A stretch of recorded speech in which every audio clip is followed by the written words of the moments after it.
তোমরা এসব কি বলো? আমাদের রাজকুমারীকে তো 1 বছর যাবৎ খুঁজে পাওয়া যাচ্ছে না। তোমরা তাকে কোথায় পেলে? এরপর রিয়া পাপিয়াকে সব কথা খুলে বলল।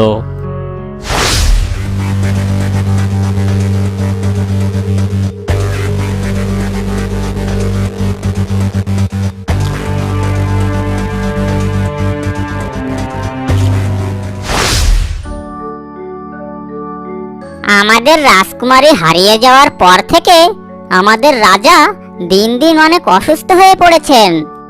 আর তখন থেকে এই রাজ্যের সকল সুখ শান্তি হারিয়ে গেছে।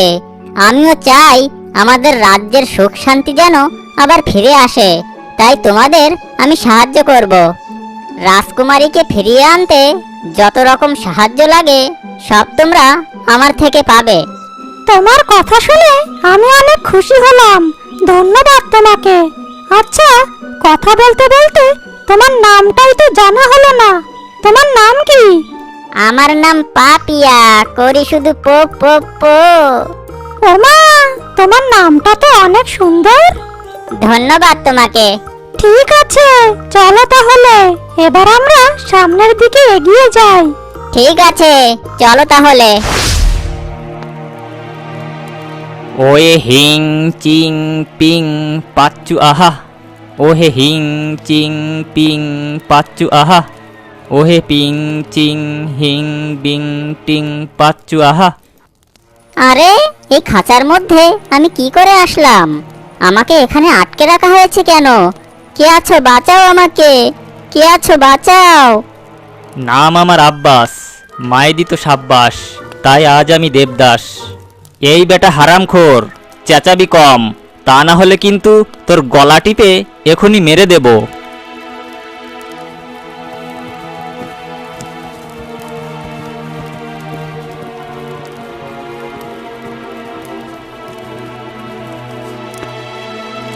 হায় আল্লাহ, এ আমি কোথায় ফেসে গেলাম? এই ছাগল ছানা, তুমি কি শুনছো? আরে, কে আবার আমাকে ছাগল ছানা বলে ডাক দিল? আরে, আমি এদিকে তোমার সামনের খাঁচায়। ও, তুমি তাহলে? তা তুমি আমাকে ছাগল ছানা বলে কেন ডাকছো? আমার নাম তো শাকির। ও আচ্ছা, তোমার নাম তাহলে শাকির। আমার নাম বিট্টু। আচ্ছা বিট্টু, তুমি আমাকে একটু বলো তো, আমরা সবাই এখানে এভাবে খাঁচার মধ্যে কি করে আসলাম? আর তুমিও দেখছি খাঁচার মধ্যেই আছো, সাথে দেখছি আরো অনেকেই আছে তোমার সাথে। ওরা সবাই এখানে কি করে আসলো? আমার মাথায় তো কিছুই ঢুকছে না। তুমি কি আমাকে খুলে বলবে সবকিছু? আসলে এই জাদুকর এখানে করছেটা কি? আরে, এই জাদুকর সারা পৃথিবীতে রাজত্ব করতে চায়, কিন্তু পুরো পৃথিবীতে রাজত্ব করতে হলে তো আগে অমর হতে হবে, তাই না? আর এই অমরত্ব নাকি কোনো প্রাণীর মধ্যে আছে, তাই সে সকল প্রাণীকে এভাবে ধরে নিয়ে এখানে আটকাচ্ছে। ও আচ্ছা, এই বেটা জাদুকর তাহলে অমর হতে চায়।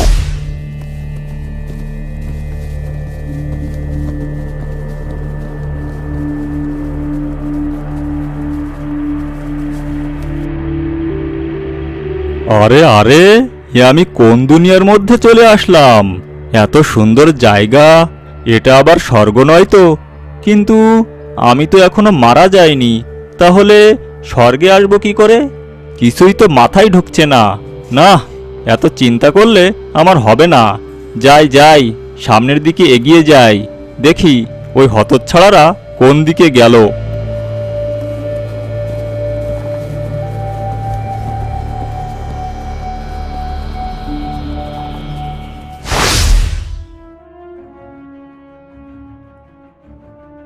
এটা হলো আগুনের নদী। তোমরা এটা পার হলেই রাজপ্রাসাদে পৌঁছে যাবে। এ আর এমন কি, আমি এখনই ওরে নদীর ওপারে যাচ্ছি।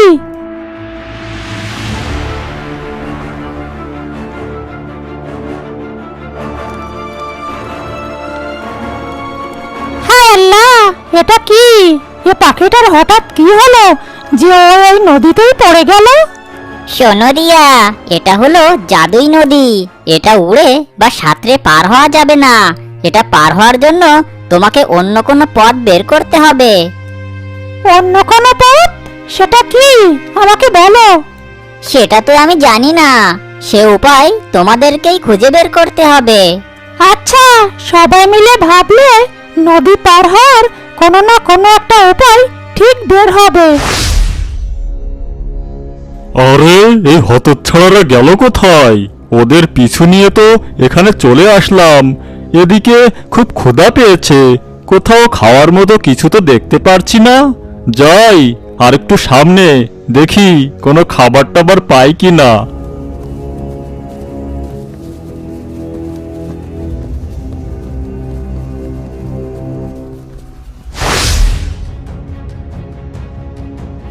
এই তোরা সবাই এখানে থাক, পালানোর চেষ্টা করিস না আবার। আমি বাইরে থেকে কিছু ডালপালা জোগাড় করে নিয়ে আসি।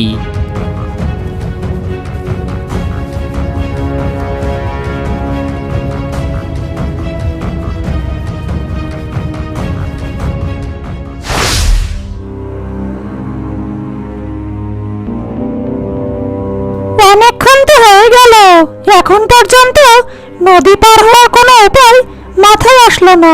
সাজু, গোলাপি, তোমরা কি কোনো উপায় পেলে? না রিয়া আপু, আমরাও কোনো বুদ্ধি পাইনি। এই তোমরা সবাই শোনো, সন্ধে হয়ে আসছে, জাদুকরের আসার সময় হয়ে গেছে। তোমরা সবাই তাড়াতাড়ি এখান থেকে চলো। জাদুকর? এটা কি সেই জাদুকর যে জাদুই ঝর্ণার সাহায্যে সব জীবজন্তুদের বন্দি করে এখানে আটকে রাখছে? হ্যাঁ, তুমি ঠিক বলেছ। এখন কথা না বাড়িয়ে এখান থেকে চলো। না পাপিয়া, আমি এখান থেকে যাব না।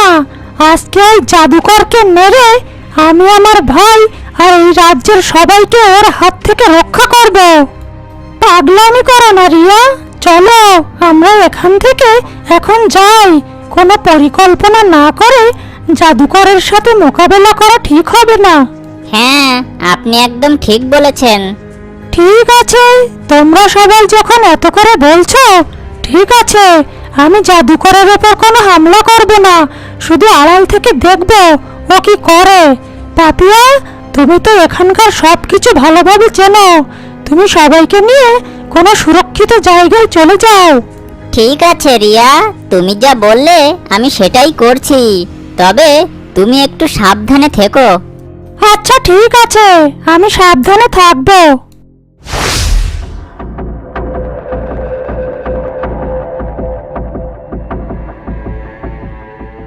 চল বাবা, আমরা তোর চাচুকে খুঁজতে বের হই। সেই যে সকালে তোকে খুঁজতে বের হলো, এখন এসে ফিরল না। ঠিক আছে মা, চলো।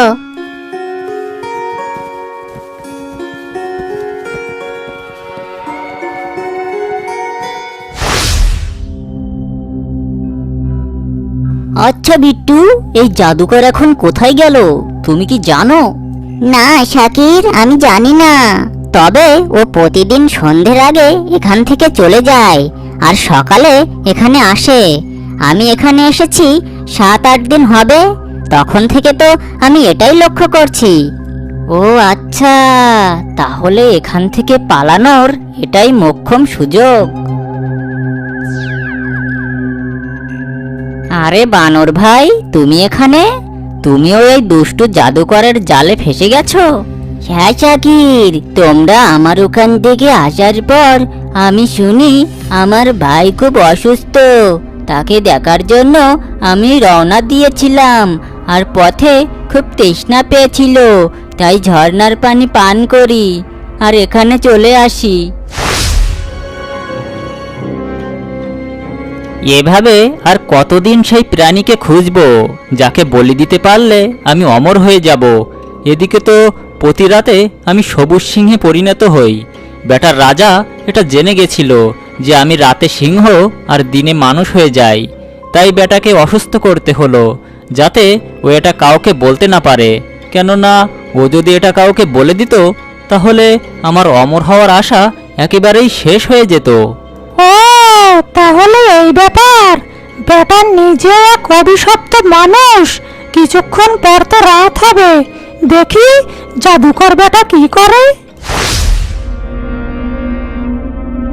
বাবু, তোর চাচুকে খুঁজতে খুঁজতে তো আমরা বনের অনেক গভীরে চলে এসেছি। অনেক পানি তৃষ্ণা পেয়েছে, এদিকে সন্ধ্যা হয়ে আসছে। কি যে করি এখন? মা দেখো, সামনে একটা ঝর্ণা দেখা যাচ্ছে। চলো আমরা ওখান থেকে পানি পান করি। চল চল, তাই চল।